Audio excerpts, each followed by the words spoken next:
அன்பு தமிழ் நெஞ்சங்களுக்கு மெர்சல் கெலாட்டாவின் அன்பு வணக்கம். வாங்க இன்றைய காணொளி இதோ.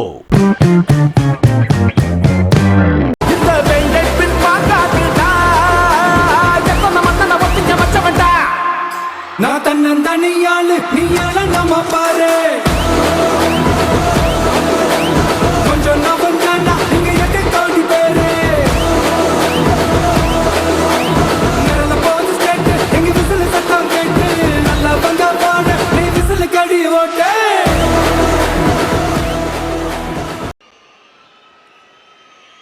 என் நெஞ்சில் குடியிருக்கும்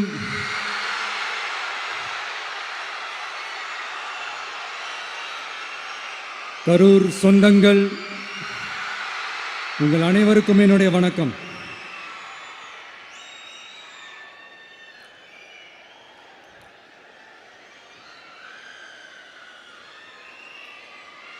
ஒரு மனுஷன் லைஃப்பில் எவ்வளோ பெரிய ஒரு உயரத்துக்கு போனாலும் மனசளவில் சில வலிகள், காயங்கள் அதை மறக்க முடியாது இல்லையா? எல்லார் லைஃப்லேயும் அப்படி தான், நமக்கும் அப்படி தான். நிறையா வலிகள், காயங்கள் எல்லாத்தையும் தாண்டி தான் வந்திருக்கிறோம். ஆனால் எல்லாத்தையும் விட ரொம்ப ஜாஸ்தியான அந்த வலியும் அந்த காயமும் எனக்கு அந்த கரூர் சம்பவம் தான்.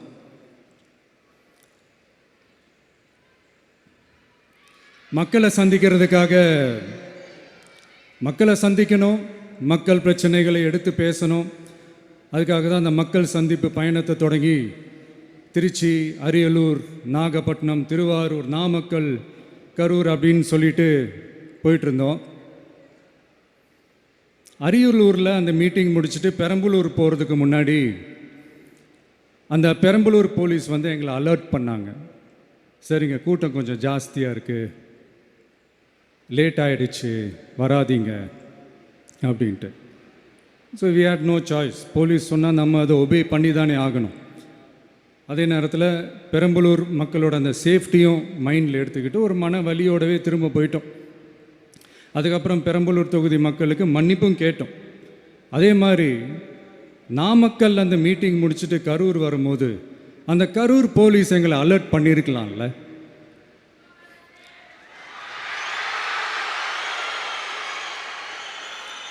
இல்லை சார், இங்கே எதிர்பார்த்ததை விட கொஞ்சம் கூட்டம் அதிகமாக இருக்குது, கண்ட்ரோல் பண்ண முடியல, வராதிங்க. அண்ட் போலீஸ் நினச்சா அவங்க அந்த மீட்டிங்கே கேன்சல் பண்ணலாம். ஏதோ தப்பாக இருக்குது, ஏதோ தப்பாக தோணுது அப்படின்னு நினச்சிட்டாலே they have all the rights to cancel the meeting. எங்ககிட்ட கேட்கணும்லாம் ஒன்றும் அவசியமே கிடையாது. ஆனால் அதையெல்லாம் எதுவுமே செய்யாமல் அந்த ஹைவேல இருந்து அந்த ஸ்பாட்டுக்கு போலீஸே எங்களை உள்ளே கூட்டிகிட்டு வந்து விட்டு அந்த நாடகம்லாம் இருக்கு பாருங்க.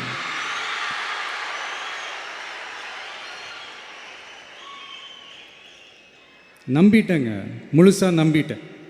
அன்னைக்கு இருந்த அந்த கரூர் போலீஸ் பேசும்போது தேங்க்ஸ்லாம் சொன்னேன் அவங்களுக்கு. எனக்கு தெரியாது இப்படி ஒரு நாடகம் நடக்கும். இதுக்கெல்லாம் யார் காரணம்?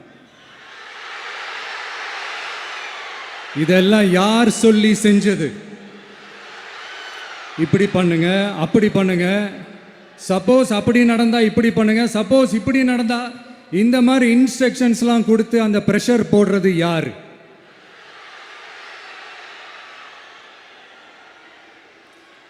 அந்த சம்பவத்தில் நம்ம யாரெல்லாம் இழந்திருக்கோம் தெரியுமா? ஒரு டிவியில் என் படமோ பாட்டோ வந்துச்சுன்னா, அம்மா விஜய் மாமா, அம்மா விஜய் மாமா அப்படின்னு சொல்லி அவங்க அம்மா கிட்ட சிரிச்சுக்கிட்டு அந்த டிவி ஸ்க்ரீனை போய் தொட்டு முத்தம் கொடுத்துக்கிட்டு என் அக்கா தங்கச்சிங்களோட தங்க பிள்ளைகளை இழந்திருக்கோம்யா. மழலை கூட சரியா வராதப்போ ஒரு பேப்பர் மேகசினில் என் ஃபோட்டோவை பார்த்தா அது சிரிச்சுக்கிட்டு அந்த கள்ளங்கபடம் இல்லாத அந்த சிரிப்பு, அந்த கடவுள் மாதிரி இருக்கிற அந்த பச்சை பிள்ளைங்களை இழந்திருக்கோம்யா. என் அக்கா, தங்கச்சி, அண்ணன், தம்பி, குடும்ப உறவுகளை இழந்து அந்த வலியோட இருக்கிற என்ன நீங்கள் ஏளனமாக பேசுகிறீங்களா? என் மேலே பழியை தூக்கி போடுறீங்களா? இப்படி ஒரு சம்பவம் நடந்துருச்சு. இது ஏன், எதனால், அதுக்கான பின்னணி என்னன்ட்டு அந்த வலியோட வீட்டில் உட்காந்துட்டு இருக்கிறேன். ஓடி ஒளிஞ்சிட்டான்னு வர சொல்கிறீங்களா? வாயின்னு முன்ன இருந்தால் என்ன வேணாலும் பேசுவீங்களா?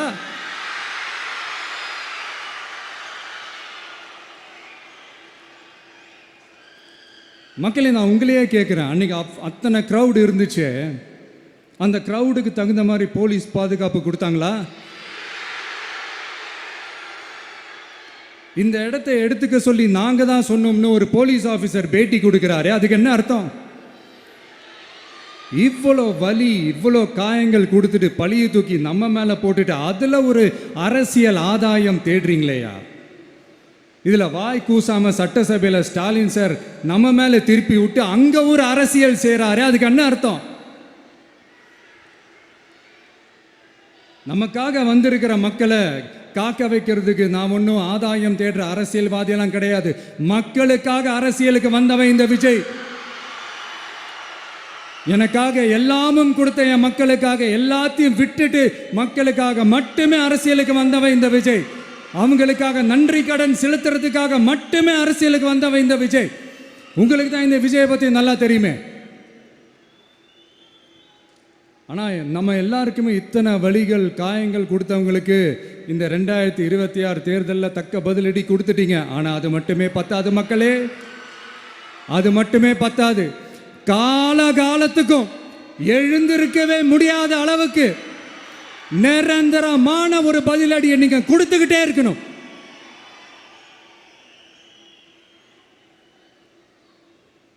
இப்படிலாம் பண்ணா நான் மக்களை விட்டு ஓடிடுவேன் நினைப்பா? யார் என்ன ஓடினாலும் நான் மக்களை விட்டுலாம் ஓட மாட்டேன். அன்னைக்கும் சொன்னேன், இன்னைக்கும் சொல்றேன், நாளைக்கும் சொல்றேன், தில்லா சொல்லுவேன், கெத்தா சொல்லுவேன். பணமா ஜனமா அப்படின்னு கேட்டா என் ஜனம் தான் எனக்கு முக்கியம்.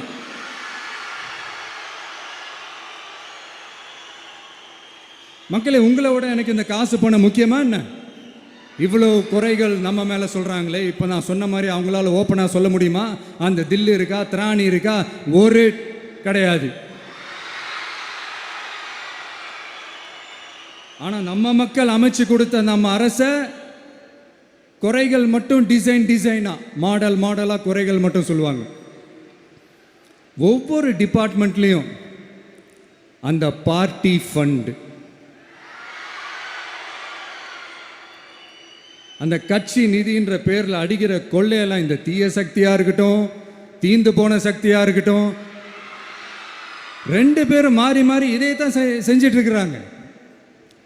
இதில் ஒரு ஹைலைட் காமெடி என்னன்னா, சட்டசபையில் பேசும்போது பார்ட்டி ஃபண்டுன்னு தான் சொன்னேன்.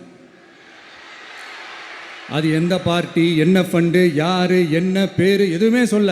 பார்ட்டி ஃபண்டுன்னு சொன்னவனை எடுத்தாங்க பாருங்க ஒரு ஓட்டம். எனக்கே ஃபஸ்ட்டு புரியல, ஏன்பா ஓடுறாங்க? அப்படி என்ன நம்ம இப்போ சொல்லிவிட்டோம்? அதான் அந்த குற்றம் உள்ள நெஞ்சுக்கு தான் குறுகுறேங்கும். இது எப்படி இருக்குது தெரியுமா? எங்கள் அப்பா பீரோக்குள்ளே இல்லை, எங்கள் அப்பா பீரோக்குள்ளே இல்லை அப்படின்னு சொல்கிற மாதிரி. ஐயோ, ஏன் கேட்குறீங்க? இவங்களோட செம்ம கூத்தாக இருக்குங்க, செம்ம ஃபன்னாக இருக்குது.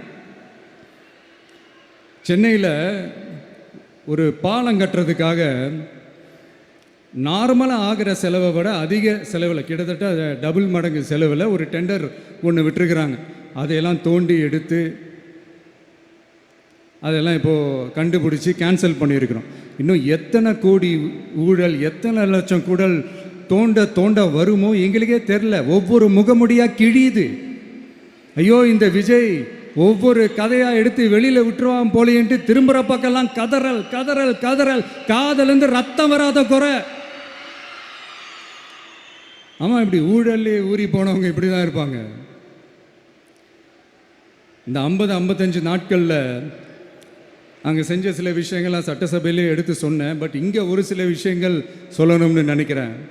இந்த மின்சாரத்துறையில் இதுக்கு முன்னாடி போட முடியாமல் இருந்த அந்த பதவி உயர்வை இப்போ தான் எங்களால் போட முடிஞ்சுது. அதுக்காக ஒரு அக்கா அழுதுகிட்டே ஒரு நன்றி சொன்னாங்களே, அதெல்லாம் உங்கள் கண்ணில் படாது அந்த வீடியோலாம், குறை சொல்கிறவங்களுக்கு. அடுத்து லஞ்சம்லாம் ஒழிக்க முடியாது, ஊழல்லாம் ஒழிக்க முடியாது, அதெல்லாம் பிளட்டிலே ஊறி போய் இருக்குது. அப்படின்னு சொன்னவங்க போய் ஒவ்வொரு கவர்மெண்ட் ஆஃபீஸாக பாருங்க, ஒரு பைசா லஞ்சம் இல்லை, ஒரு பைசா ஊழல் இல்லை, வேலையெல்லாம் சும்மா டக்கு டக்கு டக்குன்னு நடக்குது. ஒரு பெரியவர் ஒருத்தர் சொல்கிறாரு, தம்பி வேலையெல்லாம் நடக்குது, ஆனால் அதையும் தாண்டி எங்களுக்கு மரியாதை கொடுக்குறாங்க தம்பி, உட்கார வச்சுலாம் பேசுகிறாங்க. இதெல்லாம் இதுக்கு முன்னாடி நடந்ததே இல்லை. அவனை போய் பாரு, இவனை போய் பாரு, இந்த ஆஃபீஸரை போய் பாருன்னு சொல்லி அலைய விடுவாங்க. இப்போ லஞ்சம் இல்லை, ஊழல் இல்லை, வேலையெல்லாம் உடனே நடக்குது. மக்கள் அப்படி ஒரு பெருமூச்சு ஒன்று விடுறாங்க. அதை பார்த்து நமக்கு அப்படி ஒரு ஹாப்பினஸ். இதுக்கு மேலே என்ன வேணும்? ஏன் இதெல்லாம் பண்ண முடியாது? மனசுன்னு ஒன்று இருந்தால் பண்ணலாம். இப்போ பண்ணலை. அதே மாதிரி இந்த எல்என்டி நிறுவனத்தோட 18,600 crore 3 திட்டங்கள் அந்த ஒப்பந்தம், அந்த கையெழுத்து போட்டிருக்கிறோம். கிட்டத்தட்ட 8,200 பேருக்கு வேலை வாய்ப்பு. நான் சொல்கிறது அந்த 3 மாவட்டத்தை சேர்ந்தவங்களுக்கே அவ்வளோ வேலை வாய்ப்பு. குறுவை சாகுபடிக்காக 134 கோடியில் அந்த சிறப்பு தொகுப்பு திட்டம் அறிவிச்சிருக்கிறோம் நம்ம விவசாயிகளுக்காக. இப்போவும் சொல்கிறேன், நம்ம விவசாய பெருமக்களே, உங்களோட இந்த அரசு கூடவே நிற்கும். பெண்கள் பாதுகாப்புக்காக சிங்கப்பெண் அதிரடி படை, அது உங்களுக்கு நல்லா முன்னாடியே தெரியும். வரப்போகிற அறிஞர் அண்ணா அவர்களுடைய பிறந்த நாளில் உங்கள் அண்ணனுடைய அரசில் தாய் மாமன் தங்க மோதிர திட்டம் அறிவிக்கப்படும். இதெல்லாம் கேட்டாங்களே, வாக்குறுதி கொடுத்தீங்களே, என்னாச்சுன்னு. இந்த தீய சக்தி மாதிரி ரீல் தாய் மாமன்லாம் கிடையாது, ரியல் தாய் மாமன். எப்படி? ரியல் தாய் மாமன்.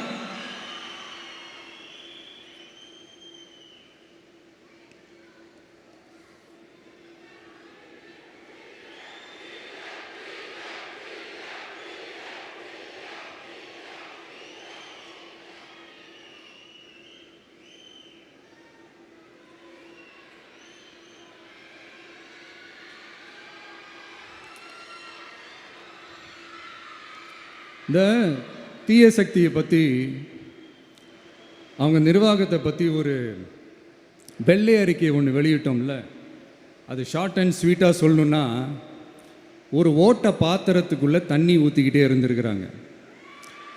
பாத்திரம் எம்டியாகவே இருந்திருக்கு, ஆனால் ஊற்றின தண்ணி தான் எங்கே போச்சுன்னு தெரில. கடவுளுக்கு தான் வெளிச்சம். அது மாதிரி இப்போ நம்ம சொன்னதெல்லாம் சும்மா ஒரு சாம்பிள் தான். இன்னும் வரப்போகிற நாட்களில் உங்கள் அரசனுடைய அந்த விஸ்வரூபத்தை நீங்கள் பார்ப்பீங்க. அடுத்து வாயத் தொடங்க சிஎம். அடாடா, உங்கள் சிஎம்ஐ நெஞ்சிலேயே குத்திட்டு வந்தீங்க பாருங்க, அதெல்லாம் வேற லெவல். பேசுங்கன்றீங்க, பேசுனா எந்திரிச்சு ஓடிடுறீங்க. இனிமேல் பேச ஆரம்பிக்கிறதுக்கு முன்னாடி என்ன பண்ணணும் அப்படின்னா, ஒரு நண்பர் ஒருத்தர் சொன்னார், மாண்புமிகு பேரவைத் தலைவர் அவர்களே, எல்லா டோரையும் இழுத்து லாக் பண்ணுங்க அப்படின்னு சொல்லிட்டு தான் பேச்ச ஆரம்பிக்கணும் போல் இருக்கு. ஏன்னா பேசிட்டு இருக்கும் போது எந்திரிச்சு ஓடிடுறாங்க. 5 நிமிஷம் பேசினதுக்கே குளத்தூர்ல கொத்து பரோட்டா போட்டாங்க. இதுக்கு மேலே பேசினா மொத்தமாக முடிஞ்சிடும், பார்த்துக்கங்க. நாம் அரசியல் பேசினா விஜயெல்லாம் அரசியல் பேசலாமா அப்படிங்கிறது. சரிப்பா, நமக்கு எதுக்கு வம்பு, நம்ம பாட்டுக்கு நம்ம வேலையை பார்ப்போம், எதுக்கு அவங்கள பற்றி பேசிக்கிட்டு அப்படின்னு இருந்தால் விஜய்க்கு அரசியலே பேச தெரில அப்படிங்கிறது. இப்படியே மாறி மேகதாது அணையை பற்றி என்ன தெரியும், விஜய் அதை பற்றி பேசலை. இப்படி நம்ம அரசியலுக்கு வந்ததுலேருந்தே ஒரு கூட்டம் குறை மேலே குறையா சொல்லிக்கிட்டு, பாட்டுக்கு பாட்டு கச்சேரி எங்களுக்கும் பண்ண தெரியும், பண்ணலாமா? இந்த மேகதாது அணை சம்பந்தமான அந்த வழக்கில் தமிழ்நாட்டோட பெட்டிஷனை சுப்ரீம் கோர்ட் எப்போ ரிஜெக்ட் பண்ணுச்சு? அப்போ யார் ஆட்சியில் இருந்தா? ஏன் ஒழுங்காக வாதாடல? நீங்கள் ஒழுங்காக வாதாடி இருந்தீங்கன்னா அதை ரிஜெக்ட் பண்ணியிருக்க மாட்டாங்கல்ல. ஏன் ஸ்டாலின் சார் வேணும்னே விட்டுட்டாரா? ஏன் இப்படிலாம் கேள்வி கேட்கலாமா? இப்படிலாம் கேள்வி கேட்டால் தான் மேகதாது அணையை பற்றி பேசுனதா அர்த்தமா? ஏன் அந்த ஸ்டேட்டு சிஎம் பேசுகிறாரு, நீங்கள் ஏன் பேசலை அப்படின்னா, நம்ம ஸ்டேட்டோட உரிமையை எங்கே நிலைநிறுத்தணுமோ அதுக்காக வேலை பார்க்குறது மட்டும்தான் முக்கியம். சும்மா சவால் விட்டுக்கிட்டு சீண்டி பார், நான் யார் தெரியுமா, தொட்டு பார், இப்படிலாம் பேசிக்கிட்டு இருந்தால் வேலைக்கு ஆகாது. சும்மா பேசி பிரச்சனையை வளர்த்துக்கிட்டு யார் மேலே அது பழியை தூக்கி போட்டுட்டு அப்புறம் மக்களை அம்போன்னு தெருவில் விட்டுட்டு இப்படி தான் ஒரு அரசியல் பண்ணணும்னா அந்த அரசியல் நமக்கு தேவையும் இல்லை, அதை நம்ம செய்யவும் போகிறதில்ல. Talk less work more mode தான். அதுதான் நம்ம பாலிசியே. அதனால தான் சட்டசபையில் அந்த அரசினர் தீர்மானம்னு சொல்லி ஒன்று கொண்டு வந்தோம். அது எப்படி டு டேக் இட் ஃபார்வர்ட் எப்படி கொண்டு போகணுமோ அதை சரியாக செய்வோம். சென்ட்ரல் கவர்மெண்ட்லேருந்து அந்த டீலிமிட்டேஷனை திரும்ப கொண்டு வர போகிறதா ஒரு பேச்சு ஒன்று அடிபடுது. யார் என்ன டீலிமிட்டேஷன் கொண்டு வந்தாலும் தமிழ்நாடு அது ஒத்துக்காது. நமக்கான இடத்த யாரும் பறிக்கவும் முடியாது, அது பறிக்கவும் விட மாட்டோம். இப்படி நாம் இருக்கும்போது இந்த தீய சக்தி திமுக எங்கே போய் நிற்குது, யார் கதவை தட்டிக்கிட்டு நிற்குது, அது உங்களுக்கே நல்லா தெரியும். மக்களே, இந்த தீய சக்தியும் தீந்து போன சக்தியும் வேறலாம் இல்லை, கூட்டு களவாணிங்க. சொல்ல முடியுமா அவங்களால? எங்களுக்குள்ள ஒட்டும் இல்லை, உறவும் இல்லை, அறிவிக்க முடியுமா, நிரூபிக்க முடியுமா? இந்த வரப்போகிற இடைத்தேர்தலில் அதை நிரூபித்து காட்டுங்க, அப்புறமா பேசுங்க. மக்களை, என் மனசை விட்டு கரூர் எப்பவும் நீங்காது. நமக்கு ஏற்பட்ட வேதனையான சம்பவத்தை, நமக்கு எதிராக நடந்த சதியை, சூழ்ச்சியை இனி வர்ற ஜென்ரேஷனும் அவங்களுக்கு தெரியப்படுத்தணும்ல. அதுக்காகவே இனி ஒரு அரசியல் சதியை, அரசியல் சூழ்ச்சியை யாரும் யோசிக்கவே கூடாதுன்றதுக்காகவே கரூரில் ஒரு நினைவு சின்னத்தை நம்ம டிவிகே சார்பாக அமைக்கப்படும் அப்படின்றத அறிவிக்கிறோம். அப்புறம் கரூர்லேருந்து ஒட்டுமொத்த தமிழ்நாட்டு மக்களுக்கும் சொல்கிறேன், உங்கள் டிவிக்கு அரசு உங்களுக்காகத்தான் உழைக்கும்.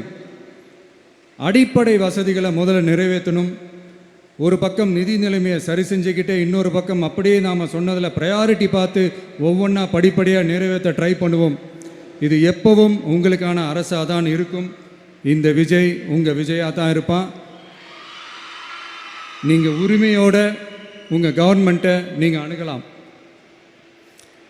இந்த தீயசக்தி ஆட்சி முடிஞ்சு பொட்டிக்குள்ளே போனதுலேருந்து என்னென்னமோ பண்ணுறாங்க, ஏதோ பேசுகிறாங்க. சோஃபாங்கிறாங்க, வாஷிங் மிஷினுங்கிறாங்க.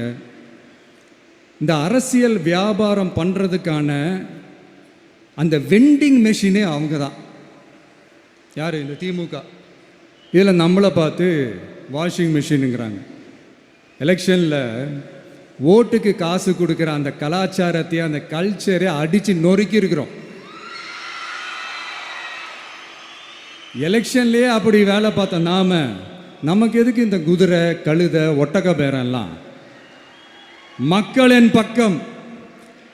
அப்படி இருக்கும்போது நமக்கு எதுக்கு இந்த பேரெல்லாம்? இந்த திருட்டு திமுக ஆட்சியை வச்சுக்கிட்டு ஊரடிச்சு ஒலையில போட்டு இந்த கொள்ளையை அடித்ததுனால தான் உங்கள் கரூர் கம்பெனி ஓனர் ஒருத்தர்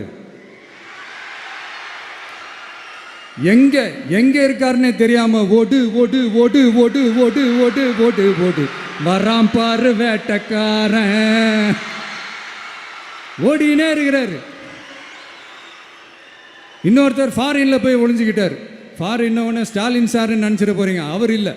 எனக்கு எப்பவுமே ஸ்டாலின் சார் மேலே ஒரு தனி பாசம் ஒன்று உண்டு. அவர் கிடையாது, இவர் வேற. சிங்கப்பூருக்கு செக்கப்புக்கு போனார்ல அவர். இன்னும் தோண்ட எத்தனை பேர் மாட்ட போகிறாங்களோ தெரில. உங்ககிட்ட யாராவது லஞ்சம் ஏதாவது கேட்டாங்கன்னா கொடுக்க முடியாது சொல்லுங்கள், நான் இருக்கேன் உங்களோட. அப்படியே யாராவது ஃபோர்ஸ் பண்ணாங்கன்னா, இது எங்க மகன், எங்க புள்ள, எங்க அண்ணன், எங்க தம்பி, எங்க விஜய், எங்க விஜயோட ஆட்சின்னு ஸ்ட்ராங்கா சொல்லுங்க. மக்களை, நீங்க கூட இருக்கும் போது லஞ்ச ஊழல் மட்டும் இல்லை, அதிகாரத்தை வச்சு ஆட்டம் போடுற யாரா இருந்தாலும் அடங்கிடுவாங்க. இந்த கடமை, கண்ணியம், கட்டுப்பாடுன்ட்டு ஒரு காலத்தில் கொள்கையோடு இருந்த கட்சியெல்லாம் இன்னைக்கு எப்படி இருக்கான்னு உங்களுக்கே தெரியும். அதாவது இந்த டிவிகே கட்சியோட தலைவரை எதிர்க்கிறதுல ஒரு நியாயம் இருக்கு. ஏன்னா உங்கள் பொழப்பில் மண்ணள்ளி போட்டான். என்ன, இந்த ஊழல் லஞ்சம்லாம் பண்ண மாட்டேன்னு சொல்லி உங்கள் அரசியலையே ஒரு தெருமுனைக்கு கொண்டாந்து விட்டான். மக்கள் வேற அவனை தான் நம்புகிறாங்க. ஸோ இந்த விஜயை எதிர்க்கிறதுல ஒரு அரசியல் நியாயம் இருக்குது, அதை புரிஞ்சுக்கலாம். ஆனால் இன்னைக்கு இந்த விஜயை மக்கள் ஓட்டு போட்டு ஜெயிக்க வச்சு ஒரு தீர்ப்பை கொடுத்து மக்களுக்காக வேலை செய்யறதுக்காக முதலமைச்சராக உட்கார வச்சிருக்கிறாங்க. என்னமோ இன்னமும் நீங்கள் தான் ஆட்சியில் இருக்கிற மாதிரி விஜய் கரூருக்கெல்லாம் போகக்கூடாது, விஜய் இங்கே போகக்கூடாது, அது செய்யக்கூடாது, இது செய்யக்கூடாதுன்னு எனக்கு புரியலையே. ஆட்சியில் இருக்கும் போது தான் இவ்வளோ கட்டுப்பாடெல்லாம் போட்டிங்க, எஸ்ஓபிஸ்லாம் போட்டிங்க, ஸ்டாலின் சார் ஆப்ரேட்டிங் ப்ரொசீஜர்லாம் போட்டிங்க. இப்போவும் அதே பண்ணிட்டு இருந்தீங்கன்னா என்ன சார் நியாயம்? இல்லை நான் தெரியாமல் தான் கேட்குறேன். இன்னும் கனவுலையே இருக்கிறீங்களா? முதல்ல முழிச்சு வாங்க, ரியாலிட்டிக்கு வாங்க. உங்கள் ஆட்சியெல்லாம் வீட்டுக்கு போய் டிவிக்கேன்னு ஒரு ஆட்சி வந்து ரொம்ப நாள் ஆச்சு. ஒழுங்கா படி என்று சுப்ரீம் கோர்ட் ஓங்கி மண்டேலியே நறுக்கு நறுக்கு நறுக்கு என்று செம்மட்டியாலே அடிச்சும் இந்த திமுக முழிச்சிக்கல அப்படின்னா அப்போ கொஞ்சம் கஷ்டம்தான். வெற்றி தோல்வியெல்லாம் அரசியல் சகஜம் சார். அதுக்காகலாம் வெறி பிடிச்சி இந்த பதவி வெறி பிடிச்செல்லாம் அலைய தேவையில்லை. நல்ல விதமாகவே சொல்கிறேன், நியாயமான அரசியல் பண்ணுங்க. ஓ, அதுதான் உங்களுக்கு தெரியாதுல்ல? இந்த தீய சக்தி திருத்தவும் முடியாது, அவங்களா திருந்துவாங்கன்னு பார்த்தா அதுவும் நடக்க போகிறதில்ல. அதனால் வரப்போகிற இடைத்தேர்தலில் மக்களே இந்த தீய சக்தி திமுகவை நல்லா வெச்சு வெளுத்து விடுங்க. கான்ஃபிடண்டா இருங்க மக்களே, நல்லதே நடக்கும், வெற்றி நிச்சயம். மீண்டும் சந்திக்கும் வரை நன்றி, வணக்கம்.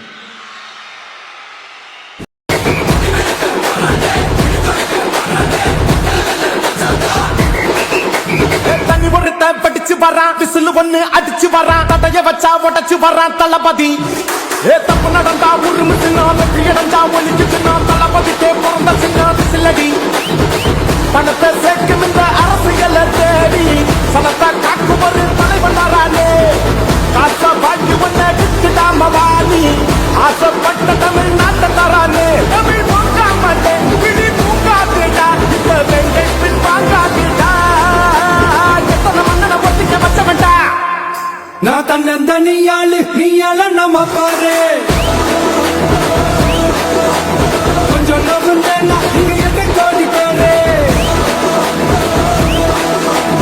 நல்ல பாஞ்சு ஸ்டேட்டு எங்க விசில சத்தம் கேட்டு, நல்ல பங்க பாரு நீ விசில கடி ஓட்டு.